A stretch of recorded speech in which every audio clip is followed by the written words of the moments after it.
Hello everyone, I'm Dan, and this is the second Star Trek Beyond trailer. That's much better than the first one. There's quite a bit of reused footage here, but also some new stuff that shows us some exciting things like the new ship that the crew gets after the Enterprise is destroyed. So let's get down to it here. Here's the first tidbit. This scene is Bones and Kirk talking together, and we've learned this is on Kirk's birthday, and Bones is playing the role of the psychologist, just like he did in Star Trek II when he brought Kirk a bottle of Romulan ale and told him, "You got to get your command back. Being an admiral behind a desk is no good." So this is a callback to that scene. Okay, so here we have what's either a brand new warp effect, which is pretty neat looking, or they're just going through a nebula. It's hard to tell if this is a one-time thing or just how warp travel looks now. So here we have what appears to be a stellar cartography room, probably on board the starbase Yorktown, which we'll see more of in a little bit. But we're hearing the voice of Shore Agdashlu, who you might know from The Expanse. According to IMDb, her character in this movie is High Command of the Federation, which hasn't really been a thing before, but we assume she's just an important person who's giving Kirk his mission. Crew. On here, we've got a look at the new uniforms. Subtly redesigned. You can see the collars are much higher. You can still see the black turtleneck underneath, but that collar it kind of reminds me of in Next Generation Season 2 when they added collars to those uniforms. You really want to head back out? So here we have the three main guys out of uniform, talking about going back out there. An interesting little tidbit about this is that Carl Urban, the actor who plays Bones there, told us that this open shirt and pendant look is a reference back to the original motion picture where DeForest Kelley was playing Bones at the time, had a similar look. So that's a clever little homage. So here's something we saw in the first trailer, which is the Enterprise just getting messed up by these drones, or maybe they're fighter pilots. We don't know if they're manned or not, but they're doing all these kind of kamikaze attacks, which is also a method of boarding the ship, as they say in just a second here. They're boarding us. Yep. So it's not clear if. And here's a look at the guys that board the ship and try and take it over. It's not clear if they're trying to destroy the ship or take it, which it certainly looks like they're trying to destroy it. But here we've got they're putting themselves in harm's way here by boarding the ship, and it's not clear if the destruction of the ship is from the attack, or if Kirk destroys it himself like he did in Star Trek 3 to take out the Klingons that had boarded the ship. And here we have people running to escape pods and bailing. And this is kind of neat. We see a drone come by and grab Sulu's escape pod, and it seems like the aliens are capturing a lot of Starfleet personnel. So this looks like what looks like a killing blow to the Enterprise here. But we can see in this earlier shot here that the warp pylons are still intact, whereas in an earlier shot of the battle, the one of the warp pylons is destroyed. So this is not the last shot of this battle. So we've seen this character before in the previous trailers, and her name is Jayla, and she's played by Sofia Boutella, and she teams up with the crew to help them out of this situation. We can see here she's shown helping out Scotty, which we can assume means that she rescues him after he nearly falls off a cliff after his escape pod lands. Why we are all here. Our captain will come for us. Mercy. And this is Idris Elba, who's playing the bad guy Crawl. We don't know much about his motives yet here, but his makeup kind of reminds me of the Remans in Star Trek Nemesis. He's probably not a Reman, but he has that kind of Nosferatu look about him. So here, this is not Earth. At first glance, it definitely appears to be Earth, but it is definitely the Yorktown Station.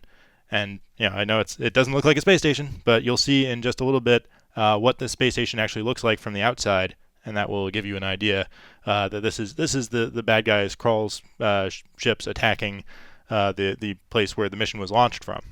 Here, and we saw in the last trailer that Kirk rides a motorcycle for some reason, but here we see that motorcycle can teleport. which who saw that coming? But and that might not be something that's a quality of the motorcycle, but something that Kirk is able to do for using some new alien technology, because we see in the other trailer that he is able to jump off the motorbike and teleport, beam, if you will, and without the motorbike, out of midair.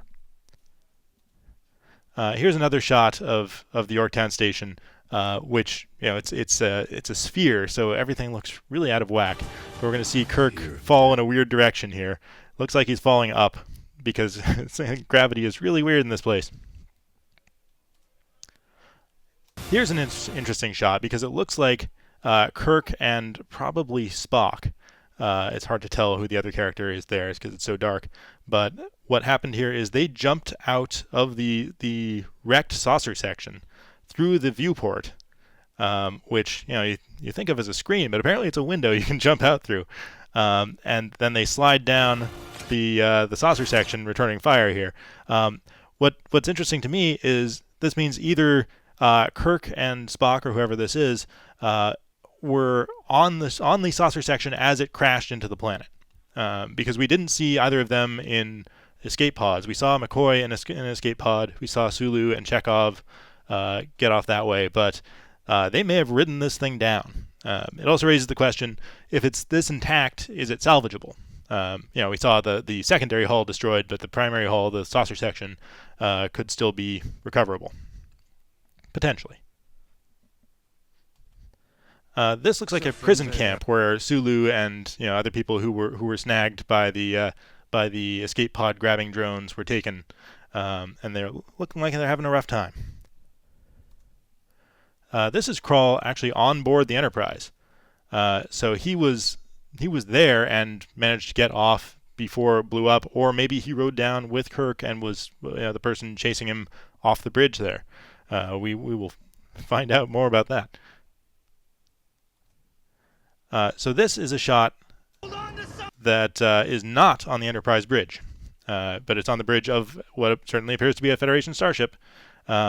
And Sulu is at the helm, Kirk is in the captain's seat, but it is actually the USS Franklin, which we don't know a whole lot about yet, except that it appears to be a very old Federation starship that looks something like the NX-01 from Enteprise. So here is our Yorktown Station, and it gives you an idea of what it is we've been looking at on those Earth-like scenes that are weirdly distorted.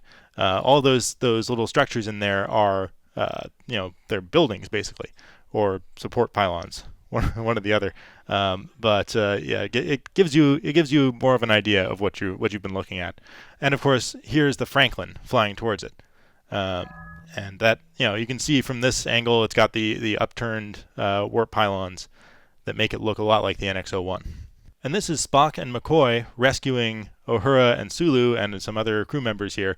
Spock is clutching his side like he's been wounded there, but it looks like they're doing some good work.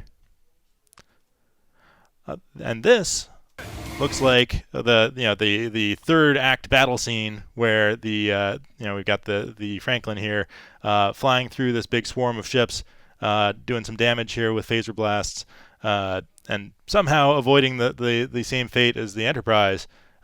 Maybe it's more maneuverable, not as much of a sitting duck as that big ship, because this thing is much smaller than the Enterprise.